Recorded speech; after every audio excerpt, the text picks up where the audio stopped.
பாருங்கள் பணியாரத்துக்கு எப்படி போடலாம். இந்த கிளாஸ்க்கு 2 கிளாஸ்க்கு வந்து பச்சரிசிங்க. பச்சரிசி போட்டு புழுங்கரிசி இதில் 2 கிளாஸ் எடுத்து இதில் 2 கிளாஸ் புழுங்கரிசி எடுத்துருக்கோம். அடுத்து தேவையான வெந்தயம் நம்ம இப்படி ஒரு கை நிறையா வெந்தயத்தை போட்டுக்கலாங்க. உளுந்து வந்து இப்படி கொஞ்சமாக ஒரு 2 ஸ்பூன் அளவுக்கு எடுத்து போட்டுக்கணும். இது எல்லாமே ஒன்றா ஊற வச்சிடணும்.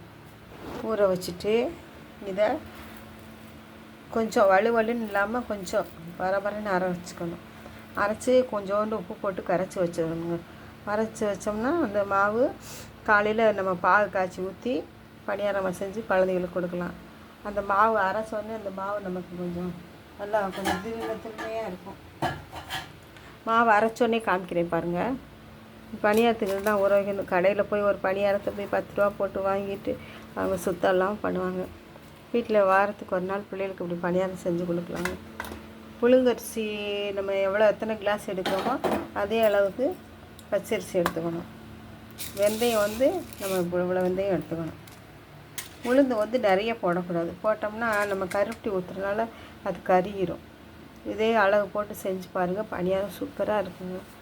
அந்த பாகு காய்ச்சிறப்ப கொஞ்சம் ஏலக்காய் பொடி போட்டு கருப்பட்டி பாகு எடுத்து அடியில் கொஞ்சம் மண் இருக்கும் அதை நிறுத்திட்டு ஊற்றி காய்ச்சி செய்யணுங்க. நல்லாயிருக்கும்.